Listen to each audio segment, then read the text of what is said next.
男人一觉醒来，竟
心翼翼地上前想要查看情况，而变异男却只断断续续说了在里面3个字。接着他就在两人的注视下饮恨去了西北老家。一旁的男人觉得他们必须离开这里，可突然出现的求救声却吸引了他俩的注意。男人虽然疑惑，却依然提议赶紧离开。然而那个求救的声音，当女人俯身想要去拿地上的武器时，原来这人居然还留有最后一口气。警觉的男人却觉得他被射伤一定有其他原因。女人不可置信地看向自己的同伴，而男人却认定对方可能是危险分子。与此同时，舱门外受伤的女人在向黑哥诉说着情况，她再三强调绝对不能把里面的男人放出来。而就在长发姐询问是怎么，然而当男人提议把里面的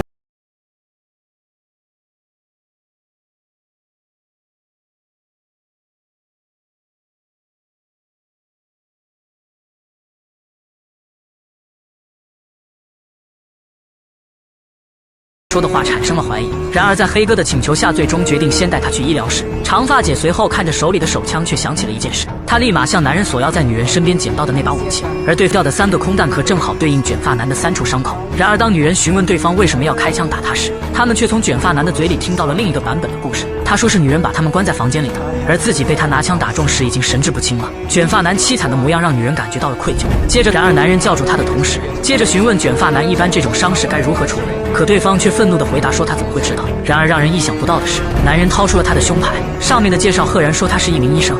他原本是太阳国沙勒姆第1金牌杀手，而就在他刚刚完成了一单外卖生意时，20年没联系的哥哥居然联系了他。男人把没给好评的客户掩埋处理后，接着驱车赶到了两人的约定地点。然而这里却是他们已故母亲的墓地，弟弟是想让他参与名叫西亚的移民计划，这样才能摆脱听人摆布的命运。两人随后来到了西亚计划的总部，服务人员随后送上了一款虚拟现实装置。男人在哥哥的眼神注视下戴好装置，而就在虚拟装置突然发出亮光时，男人的意识立马进入虚拟世界的西亚心里。随后赛人公司的老板亲自接待了他。男人在语言选择的阶段毫不迟疑选择了英语。女人接着开始介绍起了相关情况。西亚星距离地球有10亿光年，它是目前为止发现的唯一适合人类居住的星球。而父哥哥再次联系弟弟，约定一起前往西亚星。此时上百架飞机也往沙勒姆总部飞了过来。然而男人在逃跑的时候不幸被佛波勒打伤，没想到哥哥哥竟然从一旁的巷子里冲了出来。可当哥哥带着弟弟找到一个房间想要处理伤口时，抬头后他却震惊了，杀了么的老大已经坐在这里等候他。星际飞船随后准备开启量子超光速航行，此时飞船上的人类开始进入休眠舱休眠，而当休眠系统正式启动时，外层的防护罩也立马打开了。然而让人意想不到的是，女人的休眠舱似乎出了问题，警报声持续不断的滴滴响着。然而当女人再次醒来时，周围的同伴居然全都诡异的消失了。女人慢慢的穿过大厅，开始寻找同伴们的身影，而当她来到中心办公区域时，竟然看到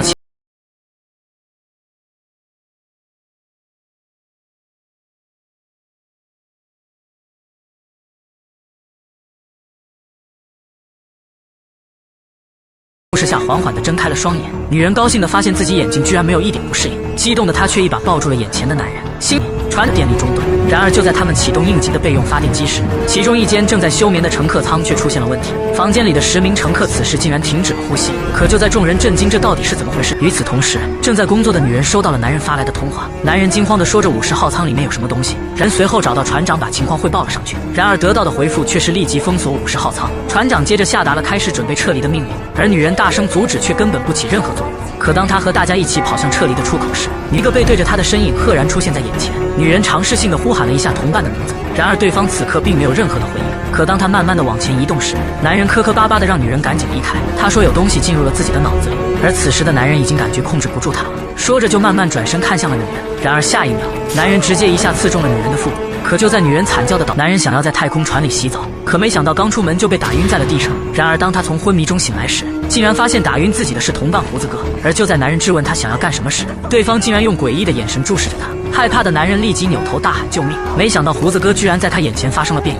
跑来的女人吓得大声尖叫了起来，而这边的动静也吸引了其他人的注目。此时的男人强行挣脱了胡子哥的束缚，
此时的胡子男一把掐住黑哥的脖子，接着一下打翻了想要帮忙的胖姐。两人在继续厮打的同时，一旁的胖姐却想要出去寻找救兵，然而胡子男直接把他拽了回来。可当他刚刚掐住胖姐的脖子时，黑哥却趁机一把抱住了胡子男。可身强体壮的男人却很快摆脱了束缚。然而让人意想不到的是，此时的胖姐趁机偷袭了胡子男，而起身的黑哥已经束手无策。眼看着胡子男将要走出舱门时，黑哥直接立马关闭了眼前的舱门。而当胡子男以胖姐为要挟让他开门时，黑哥最终选择了把他们流放外太空。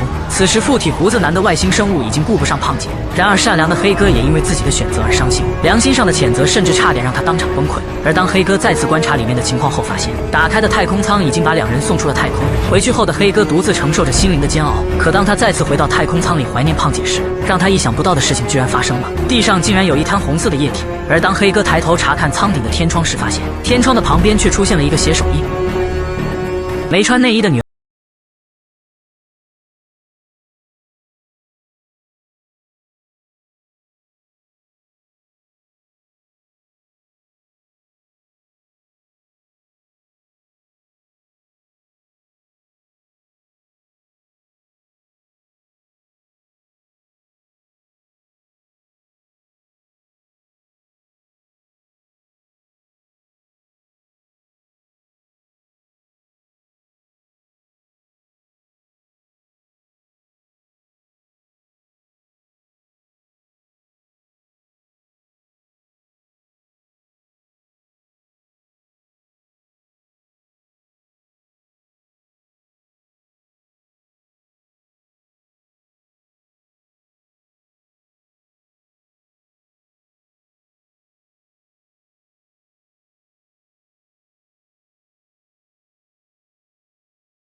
此时，博士把外星生物逃跑的事情告诉了小帅，可男人的反应却出奇的愤怒。一旁的女人刚想说他们要保密的时候，其他同伴却突然出现在了这里。仅仅片刻功夫，这个秘密已经全都知道了。而另一边，女孩已经来到了主控制室里。她先是操控电脑找到了一台驱动扫描仪，之后在5号控制台那里拿到了一个箱子。然而，当女孩开始想要激活手臂里的芯片时，系统却提示无法读取到相关的数据。没有办法的女孩想到了星际飞船上的电线，她从里面拔出了一根，确认有电后，女孩直接用它激活了手臂上的储存芯片。之后的链接很快就被系统识别了。女孩接着打开了所有参与西亚计划的人员资料，而此时星际飞船依然在时速不减地前往西亚星。外星生物还活着的讯息让同伴们开始互相猜忌。男人指着女友开始怀疑她被附身了，然而走来的同伴却怀疑起了一身血迹的女孩。此时他却在控制室里查看乘客的资料，可没想到几滴血液竟然从鼻子里滴了出来。而就在女孩刚刚打开了男人的资料时，视频里的男人却和同伴走了进来。女孩慌张地关闭了控制室的电脑主机，接着抱着驱动扫描仪就想要离开。可是男人也在这时发现了她手臂上的伤痕，同伴接着询问她身上的血迹。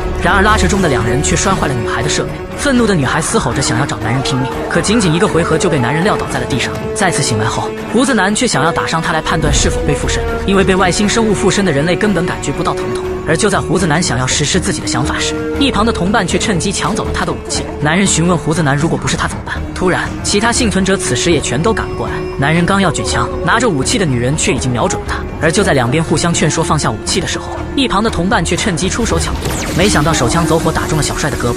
而就在他站起后想要找两人麻烦时，女人却及时制止了他的杀意，接着拿枪让两人赶紧离开这里。然而当他俩来到飞船竖井的电梯里，男人却拿着武器慢慢地向两人走了过来。小帅拿枪逼迫两人面向墙壁转过身去，没有办法的两人也只能听命令照做。男人随后对着竖井电梯里连开2枪。然而让人意想不到的是，小帅并没有杀死这俩背叛他的同伴。男人警告他俩以后别再来这一层了。两人决定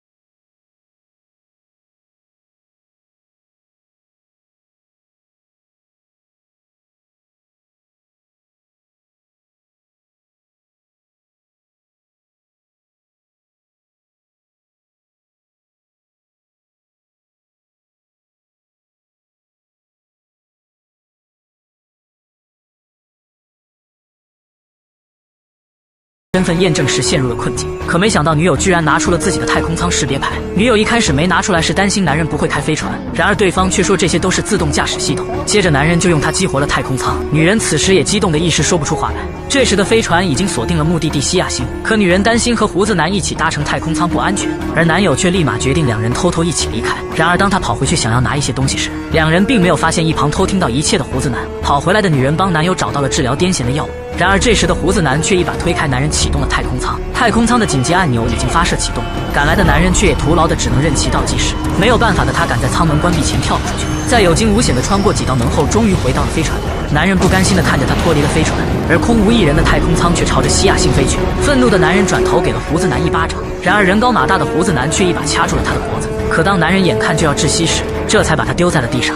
胡子男转身一句话不说的离开了。回来的女友此时也发现了太空舱飞走了，而男人却也抱怨一切都是胡子男导致的。女友被他的恶言恶语气得独自离开。然而站起的男人走到通道入口时，女孩却拿着激光枪向他走了过来。男人激动地让对方放下武器，可女孩却怀疑他就是被外星生物附身的那个人。接着询问男人癫痫病第一次发作是什么时候，害怕的男人也只能如实回答了问题。听到答案的女孩排除了他的嫌疑，然而接下来她却想和男人一起联手，找出飞船上被外星生物附身的那个人类。男人为了活命，每天起床都要自杀一次，没想到刚刚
后把设备存放的地方告诉了女友，女友拿着芯片在男人的注视下独自出发了。可当女人找到识别芯片的设备时，激活设备后，她立马搜索到了自己的资料。而小帅和女人这时也已经找到了卷发男，他们告诉男人在他女友的房间里发现了凶器。而另一边，女人看着曾经痛苦的秘密，害怕地站了起来。此时小帅两人已经乘坐电梯来到了这层，可就在两人快速奔跑着赶来找他时，正巧看到女人拿着东西破坏掉了芯片，眼看着自己就要被同伴当场格杀。机智的女人立马掀开头顶的密封舱，她却趁着水流冲倒男人的时候，转身朝其他出口跑了过去，然而却被包抄而来的同伴打晕在了地上。同伴们随后觉得女人不应该是被附身的，可博士却疑虑为什么她要砸碎芯片。此时他们还有一天就要到达西亚星，小帅觉得应该交给赛人公司处理此事。男友随后来禁闭室里看望女友，没想到连他也怀疑女人就是被附身之人。男友咆哮着说他砸碎了识别芯片，而那是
胡子男建议杀死女人，这样他们不会被毒死。而作为男主的小帅竟然认同了他的建议。可就在他们准备出发前去解决女人时，他的男友卷发男竟然悄悄地离开了。卷发男这时已经打碎禁闭室玻璃救出了女友。而就在他们慌里慌张的逃跑时，另一边的小帅两人也在追赶着他俩。与此同时，指挥室里的博士想到了另一个办法，他想起了一种可以让人短时间内假死的方法。而小帅这时也已经追上了他俩。卷发男极其肯定被附身之人不是他女友，可没想到飞船此时警报声突兀地响了起来，这一层的毒气似乎已经开启进入倒计时。卷发